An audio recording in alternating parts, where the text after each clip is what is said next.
Bom dia, damas, bom dia, cavalheiros. Bom, vamos revisar um pouco do que a gente já viu sobre a Revolução Industrial, retomar um assunto que a gente já tinha visto antes da prova, antes de começar a fazer uma revisão da prova, certo? Primeiro, a Revolução Industrial aconteceu na Inglaterra. A gente viu isso após verificar a colonização da América do Norte. Ela teve como características básicas, como características que impulsionaram o seu surgimento. Primeiro, o acúmulo de capital gerado na Inglaterra pelo comércio marítimo, né? Depois de 100 anos da colonização da América do Norte, os ingleses já tinham conseguido um grande acúmulo de capital, os comerciantes ingleses, não só pela colonização da América do Norte, mas também com o comércio oriental, com o comércio lá trazendo especiarias da Ásia. Outra perspectiva, a Inglaterra tinha carvão e ferro, tinham os recursos naturais necessários para o desenvolvimento dessa revolução industrial, a revolução das máquinas a vapor. Então, primeiro ela tem acúmulo de capital, depois recursos naturais. E por último, mais ou menos importante, o liberalismo, que foi conquistado a partir daquelas reformas que a gente viu, a Revolução Gloriosa, a Revolução Puritana. O que é que isso permitiu? Por que isso foi importante? Porque a partir daí, não só o rei era detentor de dinheiro, de poder para investir em invenções, em tecnologia, em intelectualidade. A partir disso, algumas outras pessoas também conseguiriam investir. Então, por exemplo, se um inventor, se um estudioso, um intelectual chegava no rei e olha, eu tenho essa ideia aqui, quero construir, tenho um projeto assim, quero construir algo nesse sentido, mas para isso eu vou ter que passar algum tempo fazendo os cálculos, vou ter que ter matéria-prima para fazer alguns testes, tem como o senhor financiar? Se o rei não quisesse financiar, ele poderia ir bater na porta de outras pessoas que também tinham acumulado capital. E essa perspectiva da múltipla possibilidade de investidores ajudou a desenvolver a Revolução Industrial. Como inventor, quando o intelectual não conseguia o investimento de um rei ou de uma outra pessoa, ele tinha outras pessoas para procurar. Essa perspectiva ajudou a desenvolver a Revolução Industrial. Bom, a Revolução Industrial trouxe diversos inventos. A máquina a vapor foi um deles. A máquina a vapor trouxe a locomotiva a vapor, trouxe barcos a vapores.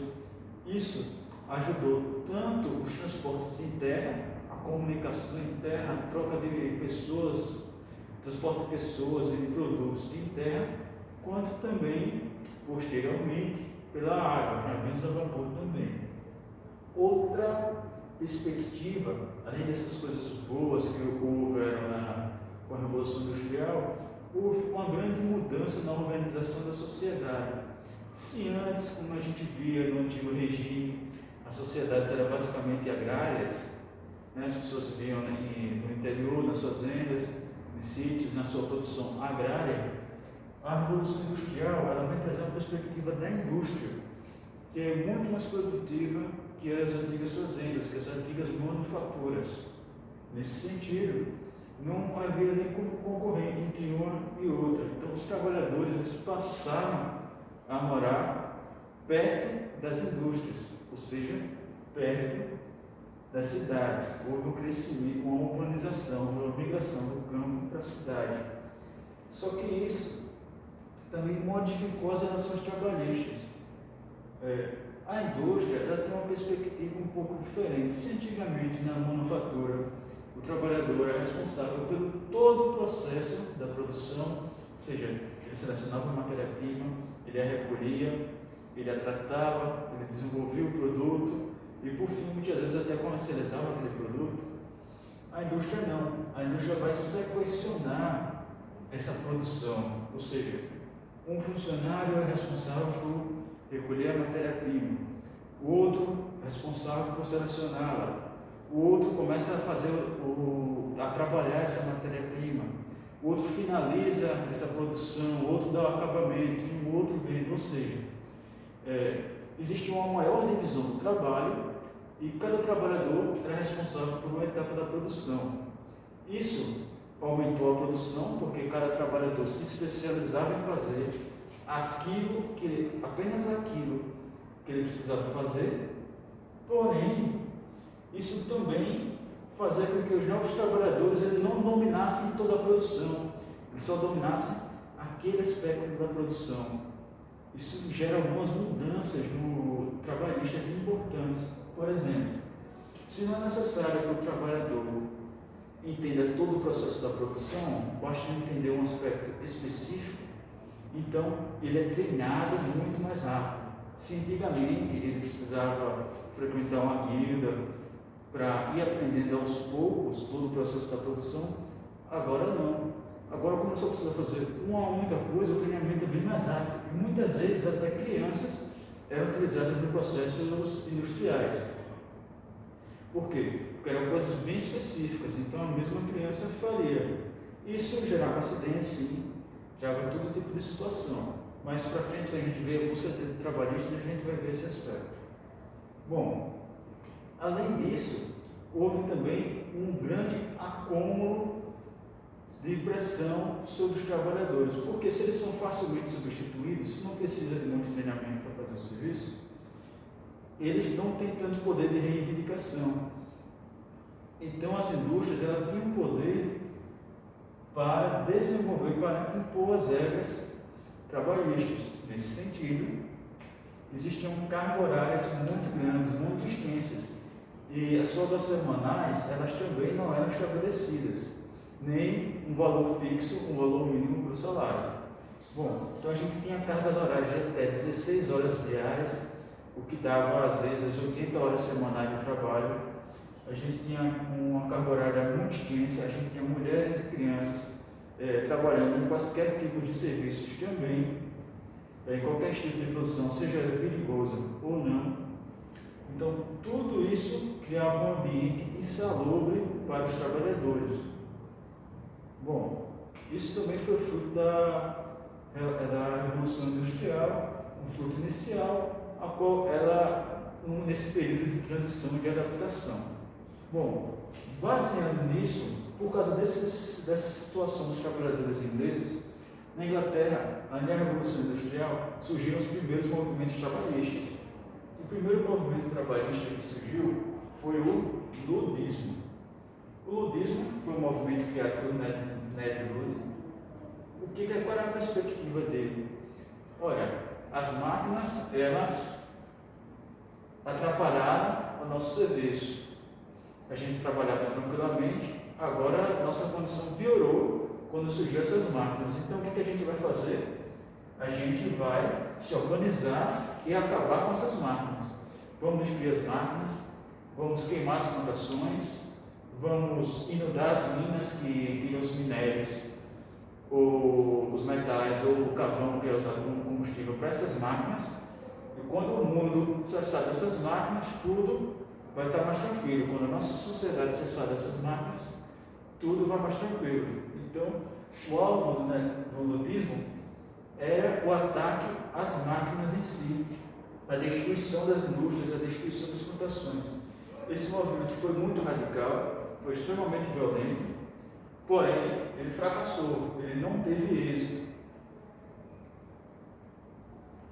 Não teve êxito. Porém, existiu um outro movimento, que esse sim teve êxito. Ele não tinha esse caráter violento, ele tinha um caráter muito mais político do que de violência. E esse aspecto foi muito importante para ele ter êxito. Esse movimento foi chamado de cartismo. Por que cartismo? Porque ele enviou uma carta, ele emitiu uma carta. Ele emitiu um documento chamado Carta ao Povo. E quais eram essas reivindicações desse movimento? Elas tinham dois caráteres, o trabalhista e o político. O trabalhista queria justamente a solução para esses problemas. Queria a solução, a diminuição da jornada de trabalho para de 16 para 8 horas, a fixação de um descanso semanal remunerado. Queria também leis trabalhistas que proibissem o trabalho infantil. cria também toda essa regulamentação. Ela surgiu a partir desse movimento. Esse movimento foi o primeiro movimento que conseguiu sucesso, que conseguiu reivindicar esse tipo de direito. Uma outra perspectiva também era as características políticas do cartismo, que ele também reivindicava direitos políticos. Os trabalhadores nesse período eles perceberam que não só uma luta trabalhista em si era importante, mas para reivindicar os direitos dos trabalhadores eles precisavam de participação direta na política. Então esse movimento também reivindicou uma maior participação na política dos trabalhadores, através de uma representação no parlamento, de voto secreto também. Ou seja, o que a gente tem aqui que é preciso lembrar: a Revolução Industrial, ela foi gerada por esses três fatores: o acúmulo de capital com o comércio marítimo da Inglaterra, a Inglaterra também tem os recursos naturais, e o liberalismo, que permitiu uma maior possibilidade de investimento para os intelectuais, para os inventores da época. Bom, essa Revolução Industrial, além de dinamizar a economia, além de agilizar o transporte de mercadorias e de pessoas, ela também teve seu impacto nas relações trabalhistas, no modo de vida do povo. Então, alguns desses impactos foram extremamente desgastantes, por exemplo, carga horária extensa, o que se chama de alienação do trabalhador, que perde o contato com todas as etapas da produção e só tem um contato com aquela etapa em específico. Os direitos trabalhistas também, que não havia nessa época, então a jornada de trabalho era muito exaustiva. E a partir dessa nova situação desgastante, surgiu os movimentos trabalhistas também na Inglaterra. O movimento trabalhista, primeiro, o ludismo, foi a primeira organização de trabalhadores, teve seu papel importante por isso, porém ele não conseguiu êxito em suas reivindicações.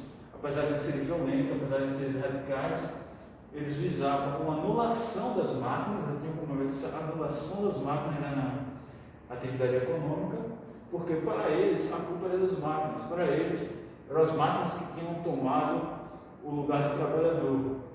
Então eles tentavam queimar a máquina, quebrar as máquinas, queimar as indústrias, queimar plantações, inundar minas, todo esse processo meio de guerrilha, de vandalismo, porém eles não tiveram êxito. Porém, houve, um pouquinho depois, um outro movimento chamado cartismo. Esse movimento lançou uma carta ao povo, lançou um documento, também organizou os trabalhadores e reivindicaram algumas mudanças legislativas, algumas mudanças na lei: fixação de salário, diminuição da carga horária de trabalho, proibição do trabalho infantil, regulamentação da carga horária diária, regulamentação de uma folga semanal. Além disso, tem um aspecto político de reivindicar situações que permitissem uma participação do trabalhador na política. Por exemplo, o voto secreto, ou seja, agora o industrial não poderia mais controlar em quem o trabalhador ia votar. Ou, por exemplo, também uma maior participação, possibilidade de candidatos trabalhadores ao parlamento. Isso tudo permitiu uma melhor organização das leis trabalhistas que aliviaram, que melhoraram a situação dos trabalhadores. Bom, por essa aula eu não vou iniciar a Revolução Francesa. Na próxima aula a gente vai iniciar a Revolução Francesa, certo? Que vai pegar aquelas perspectivas do iluminismo, das perspectivas contra o absolutismo que a gente já viu que aconteceu na Inglaterra, na Revolução Gloriosa, na Revolução Puritana, só que também aconteceu na França.